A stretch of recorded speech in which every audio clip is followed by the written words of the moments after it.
सिंह राशि वालों 28 अक्टूबर 2025 से 7 दिसंबर 2025 के मध्य मंगल आपकी वृश्चिक राशि के अंदर गोचर कर रही हैं और मंगल वृश्चिक राशि के अंदर गोचर कर रही हैं, अर्थात यहाँ पर आपके चौथे भाव के अंदर मंगल का गोचर हो रहा है। चौथे भाव के अंदर मंगल का आना बहुत ज़्यादा शुभ संकेत यहाँ पर नहीं देता है। अब क्या क्या प्रभाव होंगे और कौन सी सावधानियां रखनी है, उनकी एक एक करके हम लोग यहाँ पर बात करेंगे। आपके नवम भाव के स्वामी फोर्थ हाउस के अंदर आते हैं, तो यहाँ पर सिर्फ नुकसान ही नहीं होगा, कुछ लाभ भी मिलेंगे, परंतु सावधानियां रखेंगे तभी मिल पाएंगे। तो फोर्थ हाउस जो कि चंद्रमा का पक्का घर होता है, इसके अंदर मंगल का आ जाना कहीं ना कहीं आपकी मेंटल पीस को एक तरीके से एक साइड में रख देता है ना। मेंटल पीस आपकी डिस्टर्ब होना यहाँ पर तय हो जाती है। इसके साथ साथ लाइफ के अंदर जो कंफर्ट है, जो लग्जरीनेस आप फील करते हो, वो चीज़ आपकी थोड़ी कम होती है। यहाँ पर वाहन अगर आप चलाएं तो उस समय ध्यान रखिएगा कि वो ज़्यादा स्पीड आप ना यूज़ करें, है ना। बहुत ज़्यादा तेज़ी से वाहन को चलाना है, यहाँ पर आपको इस चीज़ से परहेज करना है। इसके साथ साथ इस समय के दौरान आपको टॉयलेट, बाथरूम, छत और सीढ़ियों का कंस्ट्रक्शन वर्क बिल्कुल नहीं करवाना है, क्योंकि मंगल जो है ना यहाँ पर बैठकर आपके कुंडली के अंदर बैठे राहु जो कि सेवन्थ हाउस के अंदर है, आपको डिस्ट्रैक्शन दे रहे हैं, उनको भी यहाँ पर कंट्रोल कर रहे हैं, क्योंकि फोर्थ एस्पेक्ट जो है मंगल की चौथी दृष्टि सातवें भाव के ऊपर है। तो इसलिए यहाँ पर आपको इस चीज़ के लिए खास तौर पर ध्यान रखना है कि आप राहु से जुड़ी चीज़ों को भी नहीं छेड़ेंगे।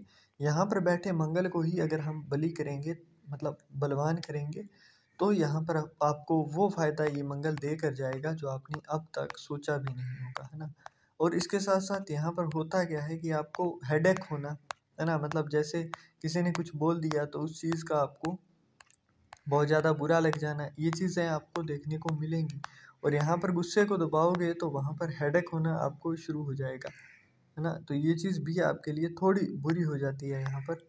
इसके साथ साथ फोर्थ हाउस के अंदर जब भी मंगल का प्रवेश होता है तो यहाँ पर बैठा मंगल आपको कुछ अच्छे फायदे भी देता है। जैसे कि यहाँ पर बैठा मंगल अगर नेगेटिव है तो आपको हाईली डिस्ट्रक्टिव बना देता है, मतलब आपको हर चीज़ के अंदर ही वहाँ पर दोष दिखाई देने लगता है। हर चीज़ के अंदर आपके अहम को, ईगो को आप प्रायोरिटी देना शुरू कर देते हो।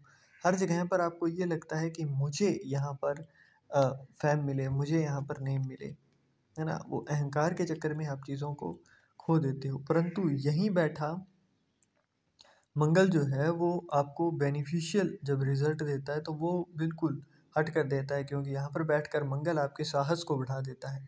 चाहे घमंड में करें, चाहे आप गुस्से में करें, परंतु आपका साहस जो है ना, वो आप इस समय के दौरान पाएंगे कि वो बहुत ज़्यादा बढ़ गया है। तो यहाँ पर अपने साहस की वजह से आप बुरी से बुरी परेशानियों से भी लड़कर बाहर आने का दम रखेंगे।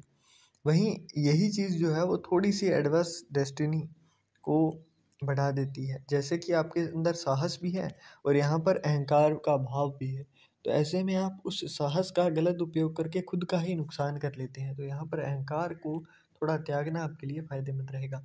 यहाँ पर मंगल जो है वो जलती हुई आग के हिसाब से है और ये भाव है चौथा, मतलब चंद्रमा का पक्का घर। ये होता है वाटर एलिमेंट का। तो यहाँ पर जब जल्दी आग आती है तो ये उस चीज़ को सोखा देती है, मतलब फ्लो ऑफ मनी जो है आपकी वो एक बार के लिए यहाँ पर रुकेगी। आपको वो टाइम देखना पड़ेगा जब आपका कार्य रुक रहा हो। वहीं शनिदेव के भी भाव के ऊपर यहाँ पर दृष्टि है, मतलब 11वें भाव के अंदर, और यहाँ पर दशम भाव के ऊपर भी दृष्टि है। तो मतलब शनि को भी यहाँ पर आग का सामना करना पड़ता है ना। अगर आपकी कुंडली के अंदर शनि चाहे कितना भी बुरा है, परंतु अगर मंगल अच्छा है तो ये समय आपके लिए है ना। यहाँ पर ढैया, साढ़े साती, किसी भी चीज़ का प्रभाव इतना ज़्यादा ना रहेगा जितना कि यहाँ पर मंगल के अच्छी शक्ति के अंदर आने का होगा। इसके साथ साथ यहाँ पर आपको मंगल का अच्छा प्रभाव कुछ और चीज़ें भी दिखाता है। जैसे आपको यहाँ पर छुपी हुई धन की प्राप्ति होना, जैसे किसी ने कोई ज़माने में ज़मीन में गड़ा कुछ दबा दिया और वो प्रॉपर्टी आपने ली और उसी चीज़ के अंदर ही खुदाई की तो वो चीज़ आपको मिल गई। ये चीज़ें फोर्थ हाउस के अंदर जब मंगल बेनिफिक होगा तब आपको देखने को मिलेगी। आपके साले, मतलब आपके वाइफ के ब्रदर जो हैं, वो यहाँ पर आपको फेवर करते हुए दिखाई देंगे आपके कार्य के अंदर। आपके बिग ब्रो और उनके बच्चे यहाँ पर आपके लिए लकी साबित होते हैं। परंतु वहीं जब मंगल ही आपके फेवर में नहीं होगा तो डोमेस्टिक जो लाइफ है वो बिल्कुल ख़राब हो जाती है, और इसके साथ साथ आपको गुस्से के ऊपर काबू ना रख पाना भी इस चीज़ को कहीं ना कहीं वृद्धि करता हुआ आपको दिखाई देगा। इसके अंदर एक चीज़ और देखने को मिलेगी कि अगर ऐसे इंसान के 32 दांत हैं, है ना, जो मंगल अभी फोर्थ के अंदर है और सिंह राशि वालों की बात कर रहा हूँ, तो वहाँ पर आपको अपने गुस्से के ऊपर, अपने इस अहंकार के भाव के ऊपर थोड़ा काबू करना होगा, ताकि आपकी ये जो क्वेश्चन करने की आदत अभी बढ़ेगी ना, तो वो चीज़ आपके ही फेवर में रहे, है ना। यहाँ पर आप इंटेलिजेंस नहीं, यहाँ पर आप कई बार अपनी चीज़ों को, ये खास तौर पर स्टूडेंट्स के ऊपर लागू होता है, जो हायर स्टडीज़ का भी हाउस है, फोर्थ हाउस। तो यहाँ पर होता क्या है ना कि आप ईगो पर ले जाते हो और उसके बारे में फालतू के सवाल करना शुरू कर देते हो। वो सवाल कब आर्ग्यू के अंदर, कब तर्क वितर्क से विवाद के अंदर बदल जाए, वो चीज़ आपको भी नहीं पता लगती है। तो इस तरीके के वाद विवाद से भी यहाँ पर बचना है। अब आगे यहाँ पर बेनिफिशियल चीज़ों की बात करें तो फोर्थ हाउस लग्जरी का भाव है। यहाँ पर आए मंगल आपको प्लॉट खरीदने में, आपको एग्रीकल्चरल लैंड खरीदने के अंदर हेल्प करते हुए दिखाई देंगे। यहाँ पर आए मंगल आपके बड़े भाई की सहायता दिलाकर आपका बिजनेस शुरू करवाने में यहाँ पर हेल्प करेंगे। वहीं नवम भाव के स्वामी जब फोर्थ हाउस के अंदर आते हैं तो इसका मतलब लग्जरी के नए डोर्स आपके लिए ओपन होंगे, कंफर्ट के नए दरवाजे आपके लिए खुलेंगे। भाग्य की सहायता से आपकी जो भी इच्छाएं हैं उनकी पूर्ति होगी, क्योंकि यहाँ पर मंगल का जो सीधा सीधा दृष्टि है, सेवंथ एस्पेक्ट, वो दशम भाव के ऊपर है।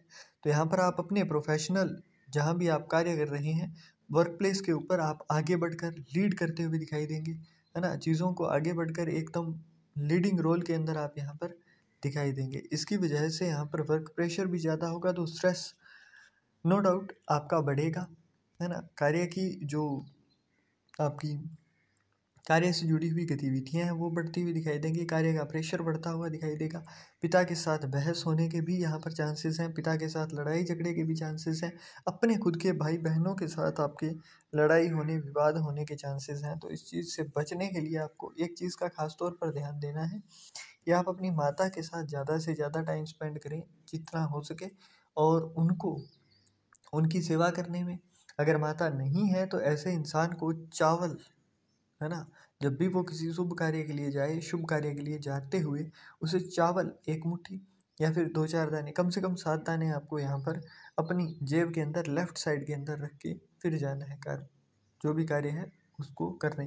अब आप लेफ्ट साइड के अंदर रखोगे जरूर, परंतु राइट हैंड यूज़ करते हुए उसको रखना है।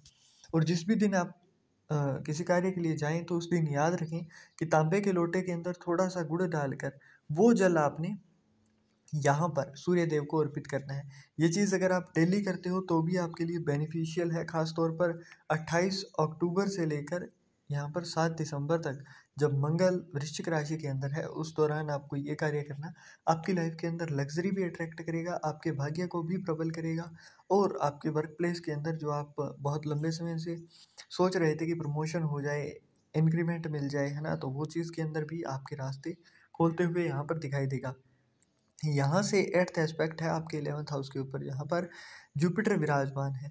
तो यहाँ पर गुरु के घर के ऊपर दृष्टि होना, मतलब ये शनिदेव के तो हालात चाहे कैसे भी हैं उस चीज़ को रोक देगा, परंतु यहाँ पर देवगुरु बृहस्पति की एस्पेक्ट है। तो इसका मतलब आपको अपने गुरु और गुरु तुल्य लोगों के साथ पूर्ण सम्मान भाव से और उनकी कही हुई बात को ना टालते हुए चलना है। मतलब जो भी गुरु के जैसा है ना, जो भी आपको गाइड करता है, जो भी आप अकेले होते हो, अगर आपके गुरु धारण किए हुए हैं तो अलग बात है, परंतु वैसे अगर लाइफ के अंदर देखें तो जो भी गुरु तुल्य है, जो भी आपका सम्मान करता है ना, आपके हितैषी हैं, तो उनकी बातों को यहाँ पर ना टालें। और ख़ास तौर पर आपको एक ध्यान रखना है, माँ और माता से जुड़े हुए रिश्ते जो हैं, जैसे मामा हो गए, नाना हो गए, उनके साथ यहाँ पर संबंध थोड़े से बनाकर अच्छे तरीके से ही रखने हैं, क्योंकि यहाँ पर उनका ही सपोर्ट आपको मिलता हुआ दिखाई देगा। और उनके सपोर्ट की वजह से आपकी एकदम से अचानक, जैसे दबा हुआ खजाना इसको बोलते हैं ना, तो वो चीज़ें आपके लिए यहाँ पर लेकर आने में आपके ननिहाल पक्ष का साथ यहाँ पर मिलता हुआ आपको दिखाई देगा। और सिंह राशि वालों एक चीज़ और, अब ऐसे भी होते हैं कई लोग कि बोलेंगे कि जी हमारा तो ननिहाल के साथ बनता नहीं है, तो ननिहाल पक्ष का मतलब होता है आपके माता के जो भी रिलेटिव्स हैं वो सारे के सारे उसी में ही आते हैं, है ना? तो वहाँ से आपको मिलेगा तो मिलेगा। यहाँ पर मैं कोई आपको शुगर कोटेड बातें करने नहीं आता हूँ, तो जो चीज़ें आपको बताई हैं उन सावधानियों का आपको ध्यान रखना है। इसके साथ-साथ यहाँ पर बैठे हैं तो इसका मतलब आपको यहाँ पर शहद का भोग लगाना है ना स्वयं को, वो अच्छा रहता है। जब भी आप अपने किसी शुभ कार्य के लिए जाएँ तो थोड़ी-सी शहद को अपनी ज़ुबान पर रखें, तत्पश्चात आप जाएँ, ताकि शनिदेव जो है ना, जो बहुत बैड रिज़ल्ट देने के बावजूद भी यहाँ पर मंगल का कंट्रोल है, तो वो शनिदेव आपको दिक्कतें नहीं देंगे, है ना? आपके काम जो डिले हो जाते हैं, काम नहीं बनते हैं, तो ऐसे लोगों को यहाँ पर ज़ुबान के ऊपर शहद रख के जाना आपको फ़ायदा देगा। अब ये शहद जब रखें तो हाथ से या फिर ऐसे नहीं, माचिस की जो तिल्ली होती है उससे रख के फिर आपको कर्म के लिए जाना है। आशा करते हैं जो भी चीज़ें आपको बताई गई हैं उनका आप पूर्ण रूप से ध्यान रखेंगे और अपने जीवन में यूँ ही आगे बढ़ते रहेंगे।